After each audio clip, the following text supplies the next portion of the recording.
Yeah, we are live in China. We are live in China. Yeah. So lineup is a little. I'm pe lineup, brother. Who fell lineup, Hey. Hey, I'm pe lineup. But was it predictable? What's happening? Kiboma. It was predictable, actually. It was predictable. I was looking at our attackers. Okay, let's go for the whole lineup, actually. I'm for the whole lineup. Yeah, I'm gonna go half for the whole lineup. Renale Williams, Le Mudiba, Modau, Mbogazi, and Gezan. I think that was also predictable to have that. I think that will be our solid back four, back five, actually, throughout the competition. Unless if we're going to get any suspension or injuries or concerns there. But yeah, that will be our, throughout the competition, I think we're going to have that back five. Then we're going to have Mukwena and Stole and Mbule. Our midfielders. And so, yeah. Interesting. So we're having a police and Kota with Foster up front. So yeah, also predictable as that. What happened? What happened with ISIS Stosh's joint? Yeah, I'm here. Yeah, is everyone here? Can you switch on your video, please? Can everyone hear me? Yeah, we can. Yeah. Just switch on your video. Is it on? No, not yet. Just click on the video. Click on the video so that you are on.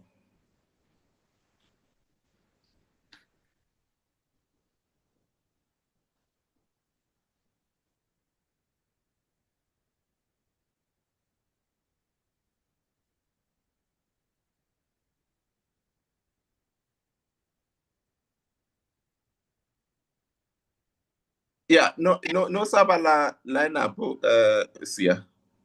Yeah.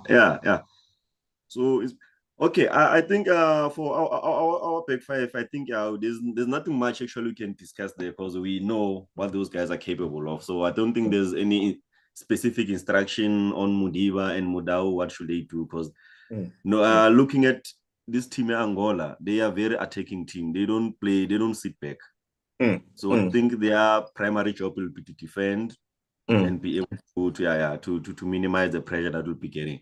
Then what will be interesting is what's going to happen in the midfield, because now we're having Mukwena, Stole, and Mbule. Because now remember now, Yaya and Mukwena, they almost play identically. But you know, okay, from previous game that I saw Yaya play, he always leaned back, hide back behind Mukwena. So Mukwena is the one who's doing the most job around him. So I feel like somehow he's hiding.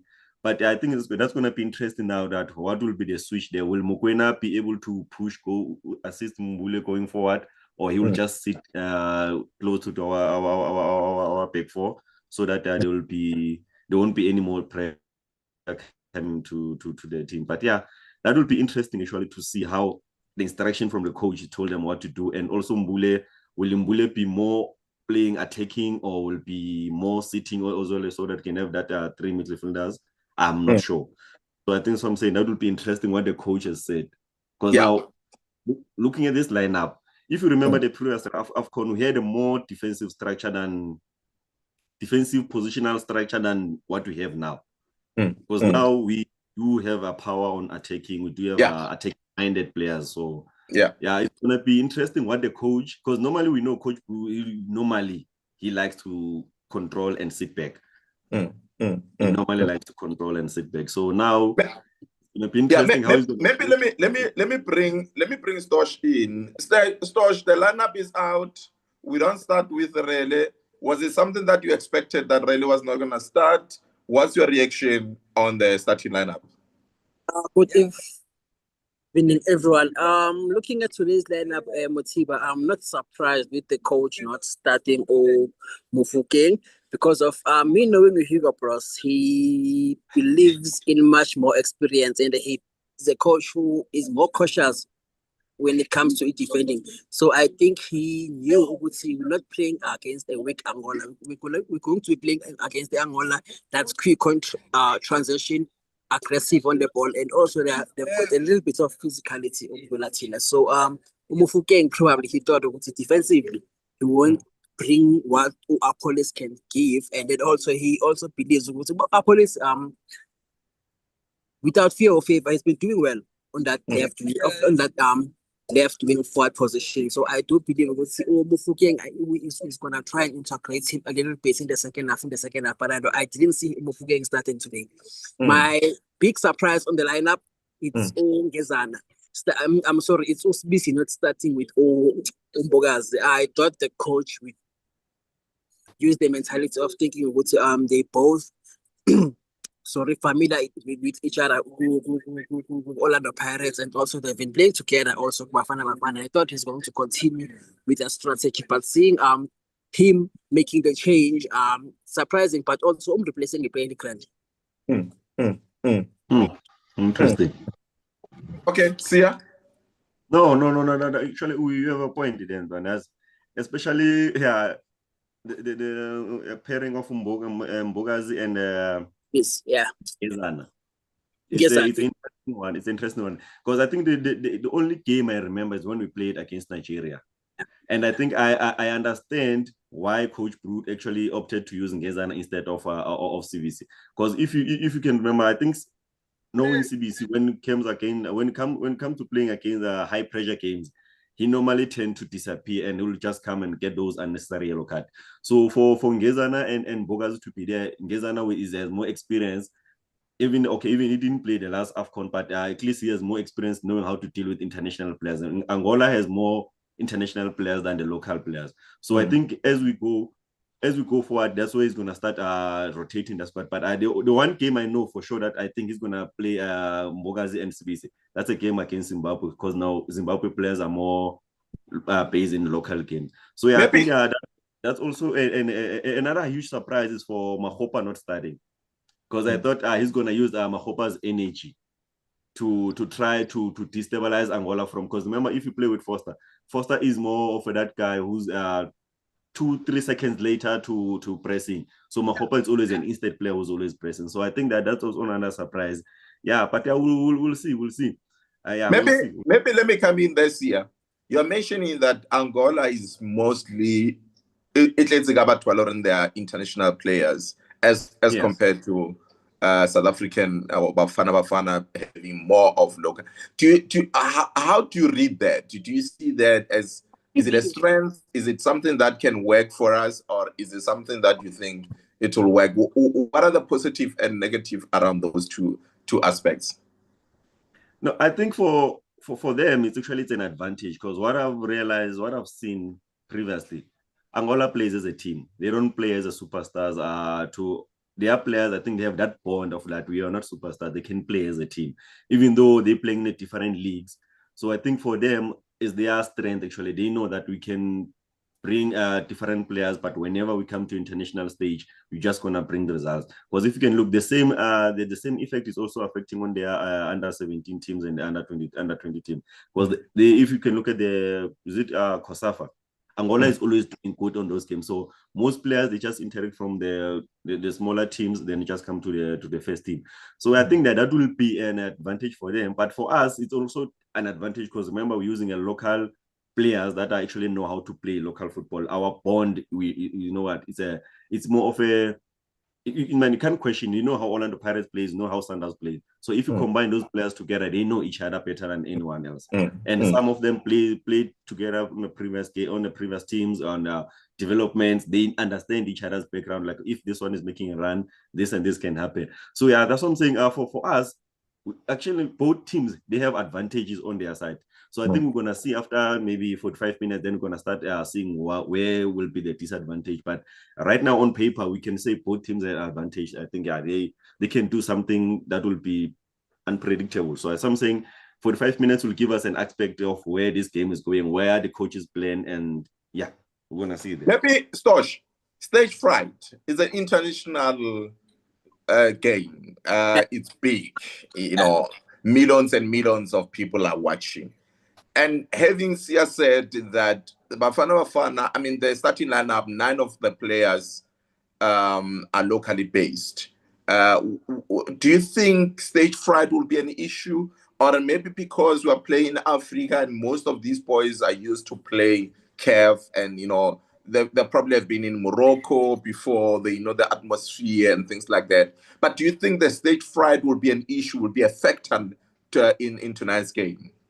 Honestly speaking, I don't think so. Most of the players, Hugo Bruce abafakile on today's starting lineup, it's either they have played a CAF Champions League or they have played big games, como qualifier with AFCON and also a FIFA World Cup. You look at the likes of Abo Samgelo Kabini. I know he's not in the starting lineup. Abo Ndamane, he's not in the starting lineup, but you remember that's where they were actually tested. Coming to these big games, these big tournaments that Espo Konamanja. There are players of Bafana Spombule. Never I don't think he has played the AFCON before. And before him coming to this stage, the AFCON this year, you will remember he played the CAF Confederations Cup with the Super Sport, where Bapele finals against the TP Mazembe.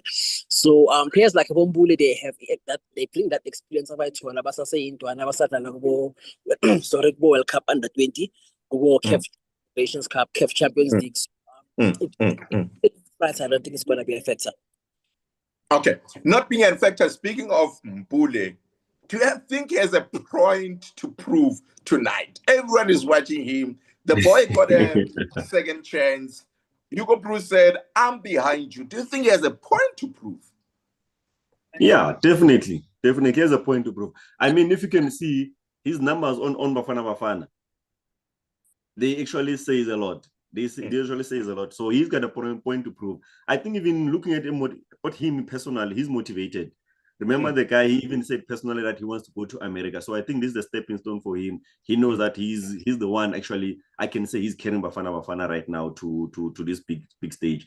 Yeah, and yeah, I mean, we'll see. We'll see. But yeah, the boy is motivated. He's got a point to prove, yeah. Do you think also the fact that he's in the middle of negotiations with Orlando Pirates, remember his contract is coming to an end in June, do you think that also will be a factor? Is he going to say, Kosa, I need that two-year extension. I need that 2 year. Because, I mean, he has a 1-year contract with Orlando Pirates. It's coming to an end next year. He probably say, give me that 3-year contract.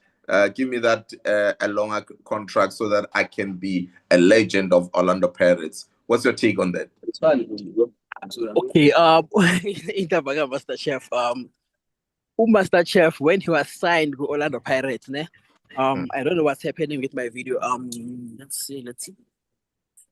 Oh yes, I was saying Master Chef, when he was signed to the Orlando Pirates, they knew exactly the quality that he possesses.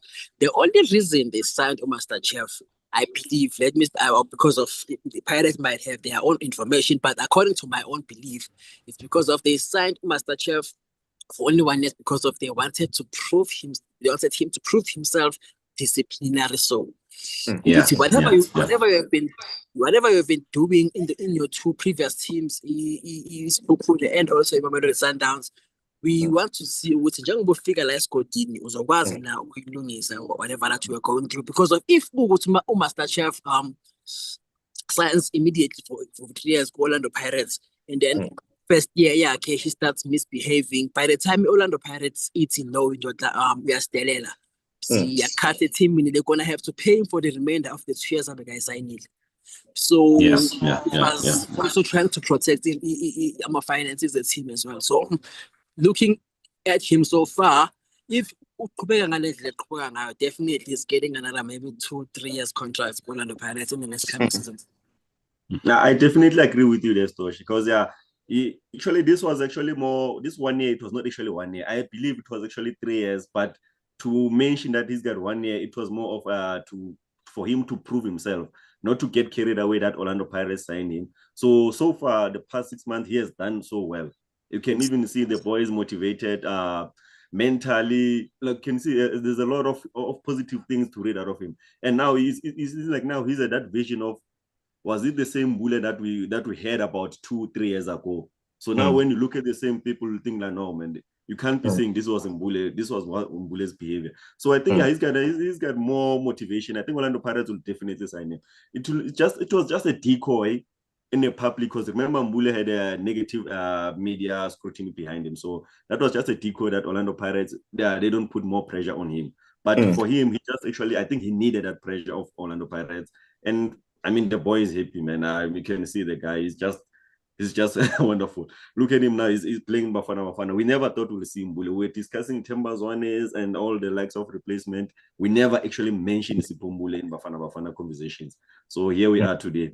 He's even in the starting lineup. So we'll see him in America soon. Okay. See Mbule in America very soon. Confident from Sia to say Orlando Pirates just used decoy. They just wanted to instill some sort of disciplinary around the boy. We're most likely going to see more extension being given to him, and we're going to see him in 2026 June US World Cup. Maybe let's look at the goalkeeper side. I mean, if coming from the last few games, one can arguably say that Williams has not been at his best. And now we are starting with him. What's your take on that? Maybe let me bring you Stosh. Should we have started with China? No. According to Hugo Bruce, that would be a huge surprise, not just for me, but the whole of the nation. If you would start with Sipho Chain. Not because of Sipho Chain is not dead, but because of, according to him, Roland Williams hasn't let him down, whether with his playing ability, his leadership, because of we know the amount of leadership that Roland Williams bring in that changing room. So many players care about him. That's why he even surpassed Tebogo Mokoena with the captaincy on Mamelodi Sundowns because of his leadership. So I don't think Hugo Plus would want to sacrifice that. I do believe Hugo Plus each and every PLT league team, he believes in them. But when it comes to Ronan Williams, Hugo Plus, I feel like he's also a player on this thing of relying on what has happened in the past, because of the away games where Ronan Williams has been doing well. And also, think okay, he's actually the person who saved us AFCON last year. Because there are certain games are questionable. There was actually that we should have lost. Bafana now he came back, but looking at how he actually saved us in that game, Hugo Plus will take off those moments of what he believes is going to bring them also in this year's edition of the AFCON. So Sipho Chain, maybe he probably thinks, okay, but because of saying I'll even less than a year contract here, I don't think he's willing to changing a player in such a sensitive position with his goalkeeping, because of the team needs actually a good goalkeeper. So with you, he believe Hugo Plus, I don't believe, but that's why he believes so much in Ronan Williams. He did well go also in the AFL with Mamelodi Sundowns. Was once I think like he won the best goalkeeper in Africa. So I don't think Hugo Plus takes that for granted actually. Maybe looking at some of the negative or some of the a bit of tensions, unfortunate tensions that happened just before the boys left around Mbogazi. I mean, what conversation would you have with him as a coach? You know, having to go and sit down with him to get the boy to lock in, to say, listen, I've said this, you've done that. You know, Sia, maybe take me through the conversation that you'll have with him, that sit down, that talk, that one-on-one talk that we're told that they're both going to have. If you are the coach, having to have that one-on-one conversation with Mbogas to get the boy to lock in, because I can assure you, to a certain extent, the whole media thing affected him. Yeah, you know what, with media, man, media can actually destroy or can make something out of nothing, especially for a young boy. Remember now, he's just got an attention on himself that he's going to America. And everyone now is just behind him and just want to know what's happening in his life. So I think for that situation, it wasn't that much of a big fact. I feel like Coach Hugo just made I think he took it personal, more personal than he could have. And he was not able to deal with media as a professional coach, as a senior leader of this guy. Because as we were saying, to have a conversation with the boy, it's easy. Just bring him back to office, just have a conversation without having media being involved. Because remember, what he said is that even the Orlando Pirates as a club, they informed him about the incident that occurred before Mbogazi arrived late on a camp. So it's not like he just disappeared and just came in as like indisciplined player. So even the club informed the coach that we have a situation, here's the details. So for him to go on the media to just go and attack the boy just like that, I think it kind of affected him somehow mentally. But as a leader, I think even some people around, psychologists around them, they were able to calm him down. They were able just have a conversation as a man to man or a father to son. Then he's gonna be, because I don't think Mbogazi has that much of a discipline problem.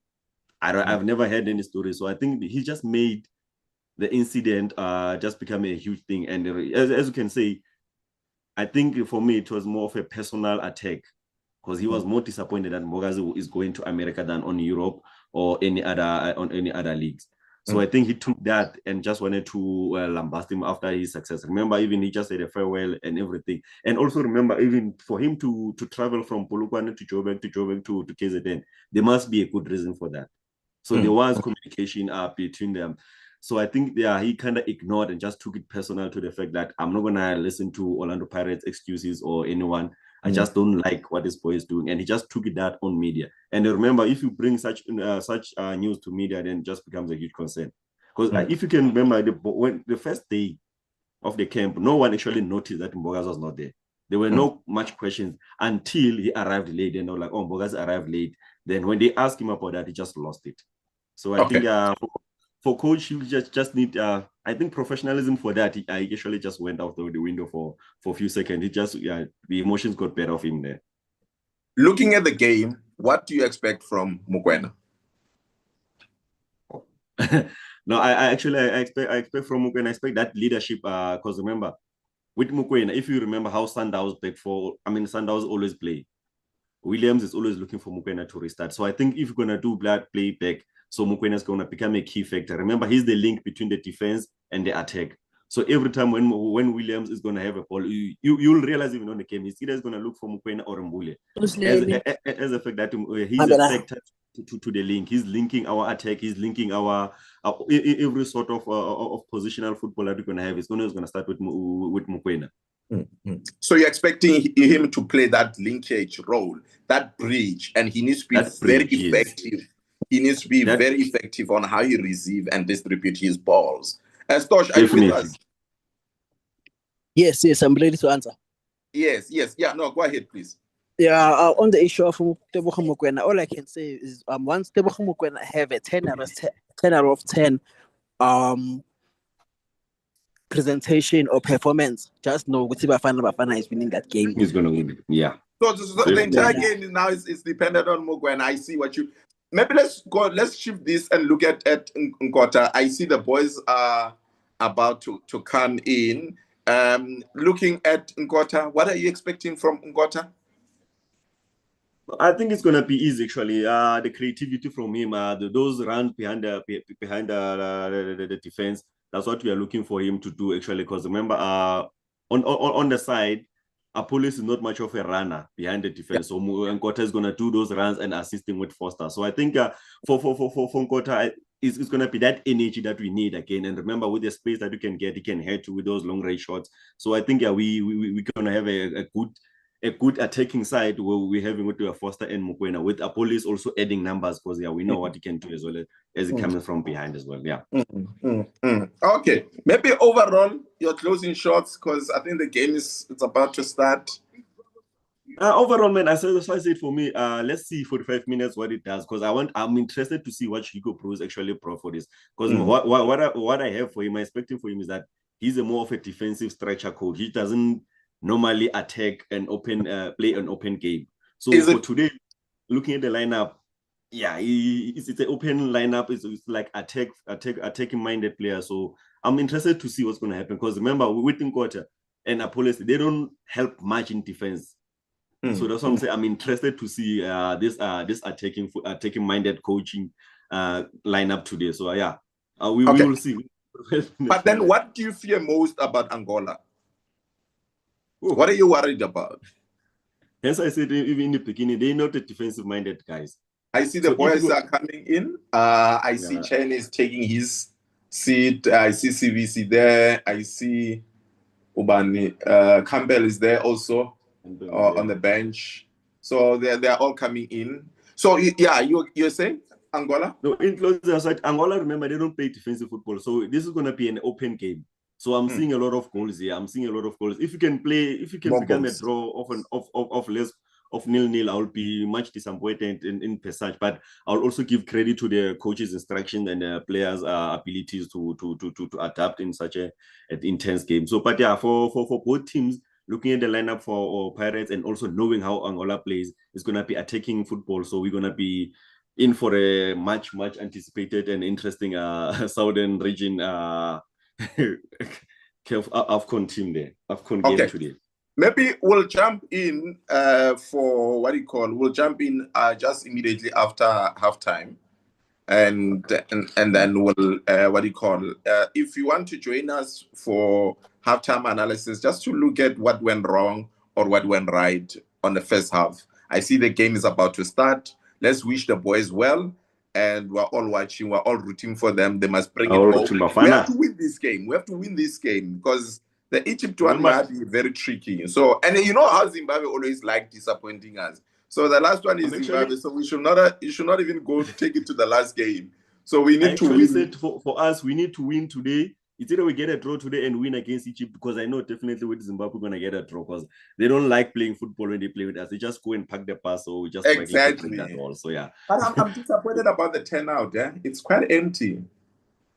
Yeah, I remember, as I said, these are Southern African countries. So I think we don't have much support on the north. So I think it's gonna be for our teams, we're always going to expect such a turnout on the stadium until we reach the finals. That's why we're going to.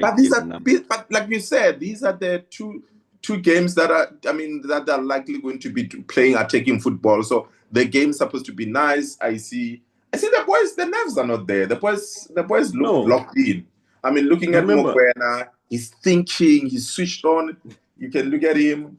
And remember, these guys, they play Champions League every season, so they know how to play in Morocco. So they know those conditions. So they know.